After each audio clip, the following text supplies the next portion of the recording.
Hello friends, അപ്പൊ നമുക്ക് ഇന്ന് നമ്മുടെ പ്രീ ക്ലാസ്സിലെ ഫസ്റ്റ് ക്ലാസ് ആണ്. ചെയിൻ സ്റ്റിച്ച് ആണ് കേട്ടോ പഠിക്കുന്നത്. അപ്പൊ അതിന് ഞാനിവിടെ ഗോൾഡൻ കളറിലുള്ള ത്രെഡ് എടുത്തിട്ടുണ്ട്. ഞാൻ ത്രെഡിന്റെ അറ്റത്ത് കെട്ടിട്ട് കൊടുത്തിട്ടുണ്ട്. അതുപോലെ 14.05 ആണ് നമ്മൾ എടുത്തിട്ടുള്ളത്. നമ്മൾ രണ്ട് നീഡിലാണ് വാങ്ങാൻ പറഞ്ഞിട്ടുള്ളത്, 24ഉം 14.05ഉം. അതിന് നമ്മൾ യൂസ് ചെയ്യുന്നത് 14.05 ആണ്. മറ്റേത് നമ്മൾ ബീഡ്സ് ഒക്കെ ചെയ്യാനാണ് കൂടുതലായിട്ട് യൂസ് ചെയ്യുക. ചില ബീഡ്സ് ഇതിൽ കയറുന്നതുകൊണ്ട് ഇത് വെച്ചിട്ട് നമ്മൾ ചെയ്യും. പിന്നെ നിങ്ങൾ സ്റ്റാൻഡ് ഒക്കെ യൂസ് ചെയ്യുന്നവരുണ്ടാവും ചിലര്. അപ്പൊ സ്റ്റാൻഡിന്റെ റിങ് ഇതുപോലെ ഇങ്ങനെ വെച്ചിട്ടാണ് ചെയ്യുന്നത് എങ്കിൽ നമ്മൾ ഈ ഒരു ത്രെഡ് ഇതുപോലെ പിടിക്കണം. നമ്മൾ ഈ ഒരു കെട്ടിട്ട ഭാഗം ഈ തള്ളവിരലിന്റെയും ഈ ഒരു ചൂണ്ടുവിരലിന്റെ ഇപ്പുറത്തുള്ള വിരലിന്റെയും കൂടെ ഇങ്ങനെ പിടിക്കുക. അതിനുശേഷം ഇങ്ങനെ ഈ ഒരു ചൂണ്ടുവിരലിനെ ചുറ്റിയിട്ട് ആ മറ്റേ ഭാഗവും ഇതിന്റെ ഇടയ്ക്ക്, എന്നിട്ട് നമ്മൾ ഇതുപോലെ ഇങ്ങനെ കൊളത്തിയെടുക്കുകയാണ് ചെയ്യുക. അത് സ്റ്റാൻഡ് ഉണ്ടെങ്കിൽ. സ്റ്റാൻഡ് ഇല്ലാന്നുണ്ടെങ്കിൽ സാധാ ഇത് നമ്മുടെ റിങ്ങിന്റെ അടിയിൽ വെച്ചിട്ട് തന്നെയാണ് നമ്മൾ ചെയ്യുക. നമുക്ക് എങ്ങനെ ചെയ്യാൻ നോക്കാം. ഞാനിവിടെ ഒരു ലൈൻ വരച്ചിട്ടുണ്ട്. ഓക്കെ, ഈ ഒരു ലൈനുമേ എങ്ങനെ ചെയ്യാന്ന് കാണിച്ചു തരാം കേട്ടോ. ആദ്യം നമ്മൾ നീഡിൽ കുത്തി. അപ്പൊ നമ്മള് പൊതുവെ നീഡിൽ കുത്തിയിട്ട് ഇങ്ങോട്ട് എടുത്തിട്ടുണ്ടെങ്കിൽ ഒരു ഹോള് വീഴും. അത് ഈ ഒരു നീഡിൽ കുത്തി എടുക്കുമ്പോൾ ഒരു ഹോള് പൊതുവെ വീഴും. ആ ഒരു ഹോളിന്റെ ഉള്ളിൽ കൂടെ തന്നെയാണ് നമുക്ക് ഈ ഒരു ത്രെഡ് വലിച്ചെടുക്കേണ്ടത്. അതല്ലാന്നുണ്ടെങ്കിൽ നമ്മൾ പെട്ടെന്ന് എടുക്കുമ്പോൾ നമ്മുടെ ഈ ഒരു തുണിയുടെ പിന്നെ ത്രെഡ്മലാണ് കുടുങ്ങിയിട്ട് കീറി പോവാൻ ചാൻസ് ഉണ്ട്. അപ്പൊ നമ്മള് ഹോള് ആ ഒരു ഇങ്ങനെ കുത്തിയിട്ടുണ്ടെങ്കിൽ ഹോൾ ഉണ്ടല്ലോ, ഈ ഹോളിന്റെ ഉള്ളിൽ കൂടെ തന്നെ നീഡിൽ മെല്ലെ തിരിച്ചിട്ടാണ് ത്രെഡ് വലിച്ചെടുക്കേണ്ടത്. അപ്പൊ നമുക്ക് ഈ ഒരു ലൈനിൽ ചെയിൻ സ്റ്റിച്ച് ചെയ്ത് നോക്കാം. ആദ്യം കുത്തി, അതിനുശേഷം ഇതുപോലെ വെച്ചു കൊടുക്കുക. ത്രെഡ് ഇതുപോലെ വെച്ചു കൊടുക്കുക. അറ്റത്ത് കുറച്ച് നല്ല രീതിയിൽ ഒന്ന് കെട്ടിട്ട് കൊടുത്തിട്ടുണ്ട്. അതിനുശേഷം ഇവിടുന്ന് ഇങ്ങനെ വെച്ചിട്ട് കൊളത്താൻ വേണ്ടിയിട്ട് ഇവിടെ ഇങ്ങനെ വെച്ച് കൊളത്താൻ വേണ്ടി വെച്ച്, അതിനുശേഷം ഫ്രണ്ട് ഭാഗത്ത് നീഡിലൊന്ന് തിരിച്ച് എന്നിട്ടാണ് ഇത് പൊക്കിയെടുത്ത്. ഓക്കെ, അപ്പൊ നമുക്ക് ഒരു ചെയിന് കിട്ടിയിട്ടുണ്ട്. ഇനി ഇതിന്റെ ഉള്ളിൽ കൂടെ തന്നെ അടുത്ത ചെയിൻ. ഓക്കെ, ഈ ഒരു ചെയിനിന്റെ ഉള്ളിൽ കൂടെ തന്നെ വീണ്ടും നമ്മള് ചെയിന് നീഡിൽ കുത്തി താഴ്ത്തി കൊടുത്തു. അതിനുശേഷം ഈ ഒരു ഇതുപോലെയാണ് ഉണ്ടാവുക. ഈ ഒരു ചെയിൻ ഇതുപോലെ ചുറ്റി കൊടുക്കുക. നീഡിലിനെ ഈ ഒരു ചെയിനല്ല ത്രെഡ് ചുറ്റി കൊടുക്കുക. അതിനുശേഷം നമ്മൾ ഇതുപോലെ ചുറ്റിയതിന് ശേഷം വീണ്ടും ഈ ഒരു ഭാഗത്ത് നിന്ന് നമ്മൾ ഈ ഒരു നീഡിലിനെ തിരിച്ചിട്ട് മെല്ലെ പൊന്തിച്ചു കൊടുക്കുക. ഓക്കെ, അടുത്ത ചെയിൻ കിട്ടി. ഈ ഒരു ചെയിനിന്റെ ഉള്ളിൽ കൂടെ നിങ്ങൾ ഫസ്റ്റ് ചെയ്യുമ്പോൾ വലിയ ചെയിൻ ആക്കിയിട്ട് തന്നെ ചെയ്യുക. അതിനുശേഷം നിങ്ങൾ ചെറിയ ചെറിയ ചെയിൻ ആക്കിയിട്ട് ചെയ്യണം. അപ്പൊ ഫസ്റ്റ് നിങ്ങൾ പ്രാക്ടീസിന് എന്ത് ചെയ്യുക, വലിയ ചെയിൻ എടുത്തിട്ട് തന്നെ പ്രാക്ടീസ് ചെയ്യുക. ആ ചെയിന് റെഡി ആയതിനു ശേഷം എന്ത് ചെയ്യുക, നിങ്ങൾ ചെറിയ ചെയിൻ ആക്കിയിട്ട് ചെയ്താൽ മതിയാവും കേട്ടോ. വീണ്ടും ഞാനിതാ ഈ ഒരു ചെയിനിന്റെ ഉള്ളിലേക്ക് കുത്തി ഇതിനെ ചുറ്റി കൊടുത്തു. അതുപോലെ ചുറ്റി നിർത്തിയതിന് ശേഷം ഫ്രണ്ട് ഭാഗത്ത് നീഡിലെ തിരിച്ച് പൊക്കിയെടുത്തു. നമ്മള് പ്രത്യേകം ശ്രദ്ധിക്കേണ്ടത്, നമ്മൾ ഇതിന്റെ ഉള്ളിലേക്ക് കണ്ട് കുത്തി കൊടുക്കുമ്പോൾ നമ്മളെ നീഡിലിന്റെ കുളത്ത് ആ സൈഡിലേക്കാണ്, ഓപ്പോസിറ്റ് സൈഡിലേക്കാണ്, നമ്മൾ ഇരിക്കണതിന്റെ ഓപ്പോസിറ്റ് സൈഡിലേക്കാണ് വരുന്നത്. പിന്നെ നമ്മള് ഇതുപോലെ ചുറ്റി കൊടുത്തു. അതിന് ശേഷം നമ്മൾ എടുക്കുമ്പോ നമ്മളെ നീഡിൽ തിരിച്ചിട്ടാണ് നമ്മൾ എടുക്കുക. അപ്പോൾ കുത്തി കൊടുത്തു, അതിന് ശേഷം ഇതുപോലെ ചുറ്റി കൊടുത്തു. അതിനുശേഷം നമ്മൾ ത്രെഡ് എടുക്കുമ്പോൾ നീഡിൽ നമ്മളെ സൈഡിലേക്കാണ് കുളത്ത് വന്നിട്ടുള്ളത്. ഓക്കെ, അങ്ങനെ ഒന്ന് തിരിച്ചിട്ട് എടുക്കുക. അപ്പൊ നല്ല പെർഫെക്റ്റ് ആയിട്ട് തന്നെ കിട്ടും. വീണ്ടും ഞാൻ കുത്തി അതിനുശേഷം കൊളത്തി കൊടുത്തു. എന്നിട്ട് ഒന്ന് തിരിച്ചതിന് ശേഷം എടുക്കാം. വീണ്ടും കുത്തി കൊടുത്തു, ഇത് ചുറ്റി കൊടുത്തു. അതിന് ശേഷം ഈ നീഡിലിനെ ഞാനൊന്ന് ഒന്ന് റൊട്ടേറ്റ് ചെയ്തിട്ടാണ് നമ്മൾ പൊക്കിയെടുക്കുന്നത്. അപ്പൊ ഇതുപോലെ നിങ്ങൾ നന്നായിട്ട് പ്രാക്ടീസ് ചെയ്യാം. നമുക്ക് ഫസ്റ്റ് ചെയ്യുമ്പോൾ ബാക്ക് സൈഡ് നോക്കിയിട്ട് തന്നെ ചെയ്യേണ്ടി വരും. പിന്നെ നമുക്ക് പ്രാക്ടീസ് ആയാലും ഓട്ടോമാറ്റിക് ആയിട്ട് കൊളത്തിയെടുക്കാൻ പറ്റും കേട്ടോ. ഇപ്പൊ ഞാൻ ഇവിടെ ലാസ്റ്റ് കെട്ടിട്ട് കൊടുക്കേണ്ടത് ശരിക്കും എൻഡിനോട്ട് നമ്മൾ ഫസ്റ്റ് പെയ്ഡ് ക്ലാസ്സിൽ ഒരു ക്ലാസ് ആയിട്ട് തന്നെയാണ് എൻഡിനോട്ട് പഠിക്കുന്നത്. ഒരു ക്ലാസ് ആയിട്ടാണ് നമ്മൾ എൻഡിനോട്ട് പഠിക്കുന്നത്. ഇതിൽ നമ്മൾ ജസ്റ്റ് ഒന്ന് കെട്ടിടുന്നതാണ് കാണിക്കുന്നത്. ഇങ്ങനെയല്ല നമ്മൾ മെയിൻ ആയിട്ട് പഠിക്കേണ്ടത്. വേറൊരു മെത്തേഡാണ് ഇതില്. ഈ ഒരു ആര്യ വർക്കിലും എൻഡിനോട്ട് എന്ന് പറഞ്ഞിട്ട് വേറൊരു മെത്തേഡായിട്ട് തന്നെ സെപ്പറേറ്റ് ആയിട്ട് വരുന്നുണ്ട്. അപ്പോൾ അത് നമ്മുടെ പെയ്ഡഡ് ക്ലാസ്സിലാണ് കേട്ടോ വരുന്നത്. ഇതിൽ നിങ്ങൾ കെട്ടുകേണ്ടത് ഇതുപോലെ ഈ ഒരു ലാസ്റ്റത്തെ ചെയിന് കെട്ടിടാനുള്ള ചെയിന് ഇതുപോലെ നന്നായിട്ട് കുറച്ച് വലുതാക്കി എടുക്കുക. അതിനുശേഷം നമ്മൾ ഈ ചെയ്ത സ്റ്റിച്ച് ഉണ്ടല്ലോ, ചെയ്ത സ്റ്റിച്ചിന്റെ അടുത്തേക്ക് കുത്തിയിട്ട് നമ്മളെ ഈ ഒരു സ്റ്റിച്ചിനെ നമ്മൾ അടിയിലേക്ക് കൊണ്ടുവരണം. ഈ വലുതാക്കി എടുത്തതിനെ നമ്മൾ ജസ്റ്റ് ഒന്ന് വലിച്ചിട്ട് അടിയിലേക്ക് ആക്കി കൊടുക്കുക. അപ്പൊ അത് അടിയിലേക്ക് വന്നിട്ടുണ്ട്. ഇനി നമ്മളിത്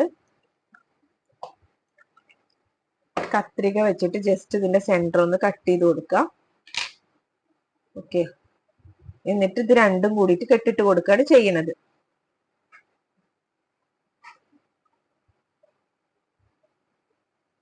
ഇത് രണ്ടും കൂടിയിട്ട് നോർമലി നമ്മൾ രണ്ടും കൂടിയിട്ട് കെട്ടിട്ട് കൊടുക്കുകയാണ് ചെയ്യണത്. ശരിക്കും നമ്മള് ഡ്രസ്സിലൊക്കെ വർക്ക് ചെയ്യുമ്പോൾ ഈ ഒരു എൻഡ് നോട്ടല്ല ആര്യ വർക്കിൽ ചെയ്യുക, വേറൊരു ടൈപ്പാണ്. അത് നമ്മളെ പെയ്ഡഡ് ക്ലാസ്സിലാണ് കേട്ടോ വരുന്നത്.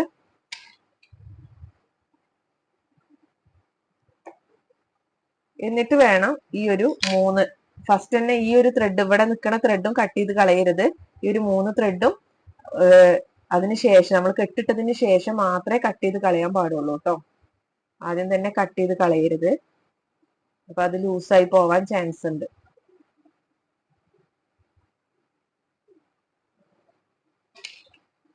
വീണ്ടും നമ്മളിത് കെട്ടിട്ട് കൊടുക്കാം. അതിനുശേഷം ഞാൻ ഇവിടെ ഒരു ജിഗ്സാഗ് പോലെ ചെയ്തിട്ടുണ്ട്. ഓക്കെ, അവിടെ എങ്ങനെ ചെയ്യാൻ നമുക്ക് നോക്കാം കേട്ടോ. അതായത് ഈ കോൺ ഭാഗങ്ങളിൽ വരുമ്പോൾ ഒരു മെത്തേഡ് കൂടി നമുക്ക് പഠിക്കാണ്ട്. അപ്പൊ നമ്മള് ഫസ്റ്റില് ആ ലൈനിൽ ചെയ്ത പോലെ തന്നെ നമ്മൾ ചെയിൻ സ്റ്റിച്ച് ചെയ്യാം. ഇവിടെ വലുതാക്കിയിട്ടാണ് ചെയ്യുന്നത്, ശരിക്കും നിങ്ങൾ ചെറുതാക്കിയിട്ട് തന്നെ ചെയിൻ എടുത്ത് ചെയ്യണം കേട്ടോ. ഇവിടെ ഒരു ജിഗ്സാഗ് പോലെ ചെയ്തിട്ടുണ്ട്. ഓക്കെ, അവിടെ എങ്ങനെ ചെയ്യാൻ നമുക്ക് നോക്കാം കേട്ടോ. അതായത് ഈ കോൺ ഭാഗങ്ങളിൽ വരുമ്പോൾ ഒരു മെത്തേഡ് കൂടി നമുക്ക് പഠിക്കാണ്ട്. അപ്പൊ നമ്മള് ഫസ്റ്റില് ആ ലൈനിൽ ചെയ്ത പോലെ തന്നെ നമ്മൾ ചെയിൻ സ്റ്റിച്ച് ചെയ്യാം. ഇവിടെ വലുതാക്കിയിട്ടാണ് ചെയ്യുന്നത്, ശരിക്കും നിങ്ങൾ ചെറുതാക്കിയിട്ട് തന്നെ ചെയിൻ എടുത്ത് ചെയ്യണം കേട്ടോ. ഓക്കെ, ഇനി നമുക്ക് ഈ ഒരു ഭാഗത്തേക്കാണ് പോകേണ്ടത്, അതായത് ഈ ഒരു സൈഡിലേക്ക്.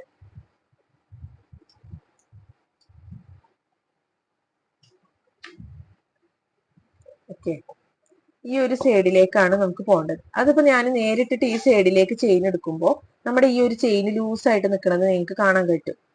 ഓക്കെ, ഈ തൊട്ട് ബാക്കിലുള്ള ചെയിൻ ലൂസായിട്ടാണ് നിൽക്കുന്നത്. ഞാനിപ്പോ ഇവിടുന്ന് ചെയിൻ എടുക്കുകയാണെങ്കിൽ ആ ചെയിൻ കണ്ട ലൂസായിട്ടാണ് നിൽക്കുന്നത്.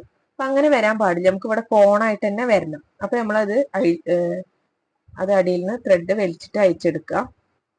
പിന്നെ നമ്മൾ കെട്ടിടാതെ നമ്മൾ ഒരിക്കലും ചെയ്ത വർക്ക് ഇതാക്കരുത്. കാരണം ഇത് പെട്ടെന്ന് നമ്മൾ അടിയിൽ നിന്ന് ത്രെഡ് വലിക്കും തോറും കണ്ട ഇത് അഴിഞ്ഞു പോരും. അപ്പൊ നമ്മൾ ചെയ്ത വർക്ക് മൊത്തം അഴിഞ്ഞു പോരും. അപ്പൊ നമ്മൾ അത് ശ്രദ്ധിക്കണം. അപ്പൊ ഞാനിതാ ഇവിടം വരെ എത്തി. അതിനുശേഷം ഈ ഒരു ചെയിനിന്റെ തൊട്ടടുത്തുനിന്ന് ഇങ്ങനെ നീങ്ങാൻ പാടില്ല. ഞാൻ സൂം ചെയ്തിട്ട് തന്നെ കാണിക്കുന്നത് നിങ്ങൾക്ക് അത്രത്തോളം ക്ലിയർ എടുക്കാനാണ്.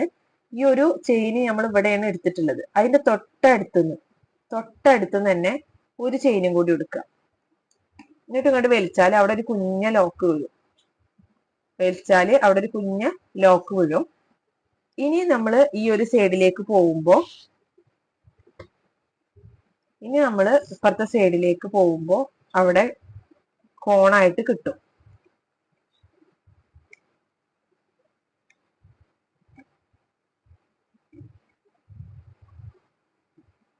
അപ്പൊ കണ്ടില്ലേ, ഈ ഒരു ചെയിനിന്റെ ഇവിടെ ലൂസായിട്ട് നിൽക്കുന്നില്ല, അവിടെ ശരിക്കും കോണ് പോലെ വന്നിട്ടുണ്ട്.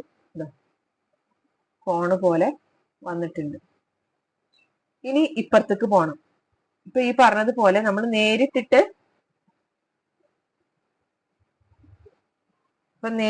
നമ്മൾ ഇങ്ങോട്ട് പോവുകയാണെങ്കിൽ തൊട്ട് ബാക്കിലുള്ള ചെയിൻ ലൂസായിട്ട് നിൽക്കും. അപ്പൊ ഈ ഒരു ചെയിനിന്റെ തൊട്ടടുത്തുനിന്ന് നമ്മൾ കുറച്ച് ഗ്യാപ്പ് പോലും വിടരുത്. നമ്മൾ ഈ ഒരു ചെയിനിന്റെ തൊട്ടടുത്തുനിന്ന് തന്നെ കുത്തുക, അടുത്ത ചെയിൻ എടുക്കുക.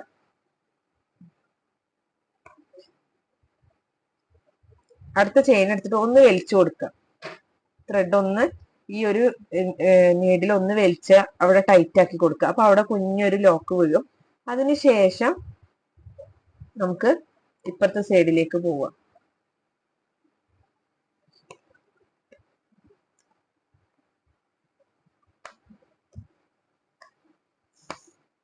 ഓക്കെ, ഈ ഒരു ചെയിന് നല്ലോണം അകന്ന് നിൽക്കുന്നതാണ്, അല്ലാതെ ഇവിടെ ലൂസായിട്ടല്ല കേട്ടോ നിൽക്കുന്നത്. ആ ചെയിന് ലൂസായിട്ട് നിൽക്കുമ്പോഴാണ് പിന്നെ പ്രശ്നമുള്ളൂ. ഇപ്പൊ ഇവിടെ കോണായിട്ട് കിട്ടിയിട്ടുണ്ട്, ഇവിടെ കുഞ്ഞൊരു ലോക്ക് വന്ന് വീണിട്ടുണ്ട്. നിങ്ങൾക്ക് കണ്ടാൽ തന്നെ മനസ്സിലാവും, കുഞ്ഞൊരു ലോക്ക് വന്ന് വീണിട്ടുണ്ട്. ഓക്കെ, ഇനി ഇവിടെ എൻഡ് നോട്ട് ഇടാം. അപ്പോ ഈ ഒരു കുഞ്ഞ ലോക്ക് നമ്മൾ പിക്ചറിലൊക്കെ ചെയ്യുമ്പോൾ നമുക്ക് ചില സമയത്ത് ഇങ്ങനെ റൗണ്ടിലാണെങ്കിലും അതല്ലെങ്കിൽ ചില ഈ കോണ് പോലെ വരുന്ന ഭാഗങ്ങളൊക്കെ നമ്മുടെ പിക്ചറിൽ വരും, ഫ്ലവർ ഒക്കെ വരക്കുമ്പോൾ. അപ്പൊ അവിടെ നിങ്ങൾ ഈ ഒരു കുഞ്ഞ ലോക്ക് ഇട്ടിട്ട് വേണം ചെയ്യാൻ, അല്ലെങ്കിൽ നിങ്ങളെ ചെയിൻ എന്ത് ചെയ്യും, ലൂസായിട്ട് നിൽക്കും. ഇനി നേരത്തെ പോലെ നമുക്ക് ഇത് വലുതാക്കി എടുത്തിട്ട് അടിയിൽ നിർത്തിട്ട് കെട്ടിട്ട് കൊടുക്കാം. ഓക്കെ, അപ്പൊ ഈ കോൺ ഭാഗം നിങ്ങൾക്ക് ക്ലിയർ ആയി എന്ന് വിചാരിക്കുന്നത്. നമ്മൾ തൊട്ടടുത്തുനിന്ന് ഒരു കൺഫ്യൂഷൻ വരാനൊന്നുമില്ല. നമ്മളിപ്പോ ഒരു ചെയിൻ എടുത്തിട്ടുണ്ടെങ്കിൽ അതിന്റെ തൊട്ടടുത്തുനിന്ന് ഇത്ര ഗ്യാപ്പ് പോലും വരാൻ പാടില്ല. നമ്മൾ ഈ തൊട്ടടുത്തുനിന്ന് തന്നെയാണ്. ഒരു കുഞ്ഞ ചെയിനും കൂടി എടുത്ത് വലിച്ചു കൊടുത്താൽ അവരൊരു കുഞ്ഞ ലോക്ക് വീഴും. എന്നിട്ട് നേരെ അടിയിലേക്ക് കൊണ്ടുവരാം കേട്ടോ. പിന്നെ എന്തെങ്കിലും ഡൗട്ട് ഉണ്ടെങ്കിൽ നിങ്ങൾ ചോദിച്ചാൽ മതി. ഇനി ഞാന് ഈ ഒരു പിക്ചർ ഇവിടെ വരച്ചെടുത്തിട്ടുണ്ട്. ഓക്കെ, അതിന്റെ ഈ ഒരു ഭാഗത്ത് ഇവിടൊക്കെ ഞാൻ ചെയിൻ സ്റ്റിച്ച് ചെയ്ത് വെച്ചിട്ടുള്ളതാണ്. കാരണം നമ്മുടെ വീഡിയോ ലെങ്ത് കൂടും. നമ്മൾ ഒരുപാട് ഒരു 5-8 വീഡിയോ ആയിട്ടാവും ചിലപ്പോൾ നിങ്ങൾക്ക് സെൻഡ് ചെയ്യാൻ പറ്റുക. അപ്പൊ അത്രയും വീഡിയോ ആകുമ്പോൾ നിങ്ങൾക്ക് കാണാനും ഒരു ബുദ്ധിമുട്ടായി മാറും. അപ്പൊ അതുകൊണ്ടാണ് ഞാൻ ഇവിടൊക്കെ ഞാൻ ചെയ്ത് വെച്ചിട്ടുണ്ട്. ഈ ഒരു ഭാഗത്ത് ഇനി ചെയിൻ സ്റ്റിച്ച് ചെയ്യാനുണ്ട്, അപ്പൊ അതും കൂടി ഞാൻ ചെയ്ത് കാണിച്ചു തരാം കേട്ടോ.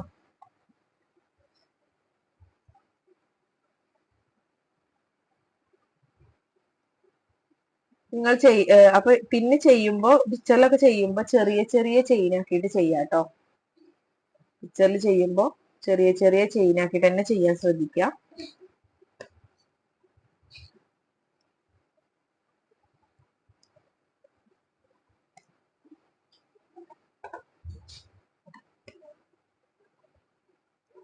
അപ്പൊ ആദ്യം നിങ്ങൾ വലിയ ചെയിൻ ആക്കി ചെയ്തിട്ട് പ്രാക്ടീസ് ചെയ്യാട്ടോ. അതിനുശേഷം ചെറിയ ചെയിൻ ആക്കിയിട്ട് ചെയ്താൽ മതിയാവും.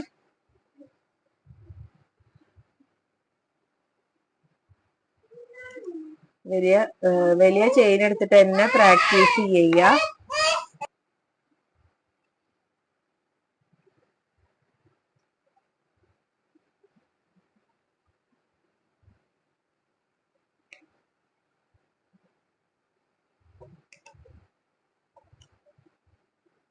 ചെയിൻ സ്റ്റിച്ച് നന്നായി പ്രാക്ടീസ് ചെയ്താൽ നമുക്ക് ബാക്ക് സൈഡ് നോക്കാതെ തന്നെ ഓട്ടോമാറ്റിക് ആയിട്ട് ചെയിൻ എടുക്കാൻ പറ്റും കേട്ടോ.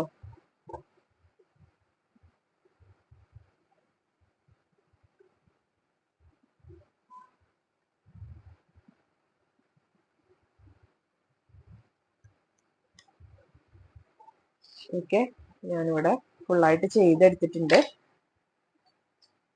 ഓക്കെ, അപ്പൊ നിങ്ങൾ ഇതുപോലെ ആദ്യം ഒരു ലൈന് വരച്ചിട്ട് ചെയിൻ സ്റ്റിച്ച് നന്നായിട്ട് പ്രാക്ടീസ് ചെയ്യുക. അതിനുശേഷം നിങ്ങൾ പിന്നെ ഇതുപോലെ കോൺ ഭാഗം ഒന്ന് റെഡി ആയി കിട്ടാൻ വേണ്ടി ഇതുപോലെയും ആ ഒരു പ്രാക്ടീസ് ചെയ്യണോടൊപ്പം ഇതുപോലെ കോണായിട്ട് വരുന്ന ഇങ്ങനെ നമ്മുടെ ട്രയാങ്കിള് അല്ലെങ്കിൽ സ്ക്വയർ ഒക്കെ വരച്ചിട്ട് അതുപോലെ അതും ഒന്ന് പ്രാക്ടീസ് ചെയ്ത് നോക്കുക. അതിനുശേഷം ഇതുപോലെ പിക്ചർ എടുത്തിട്ട് ചെയ്താൽ മതിയാവും. അപ്പൊ നിങ്ങൾക്ക് എളുപ്പത്തിൽ ചെയ്യാൻ പറ്റും കേട്ടോ. അപ്പൊ നന്നായി പ്രാക്ടീസ് ചെയ്യുക. എന്തെങ്കിലും ഡൗട്ട് ഉണ്ടെങ്കിൽ ചോദിക്കുക കേട്ടോ. അതുപോലെ നമുക്ക് കൂടുതലായിട്ട് പഠിക്കാൻ താല്പര്യമുള്ളവർ പെയ്ഡ് ക്ലാസ്സിൽ ജോയിൻ ചെയ്യുക. നമുക്ക് കൂടുതലായിട്ട് പിന്നെ ആര്യവർക്ക് പഠിക്കാൻ പറ്റും. കൂടുതൽ ഡീറ്റെയിൽ ആയിട്ട് അതിൽ പിന്നെ കൂടുതൽ സ്റ്റിച്ചുകളൊക്കെ നമ്മുടെ പെയ്ഡ് ക്ലാസ്സിലാണ് വരുന്നത് കേട്ടോ. ഓക്കെ, അപ്പൊ നിങ്ങൾ പിക്ചറിൽ തന്നെ ചെയ്ത് നോക്കട്ടെ. ഇതുപോലെ നന്നായി പ്രാക്ടീസ് ചെയ്തിട്ട് പിക്ചറിൽ ചെയ്ത് നോക്കുക. എന്നിട്ട് നിങ്ങൾക്ക് എന്തെങ്കിലും ഡൗട്ട് ഉണ്ടെങ്കിൽ നിങ്ങൾ ചോദിക്കുക കേട്ടോ. ഞാനത് ക്ലിയർ ആക്കി തരാം. Okay, thank you.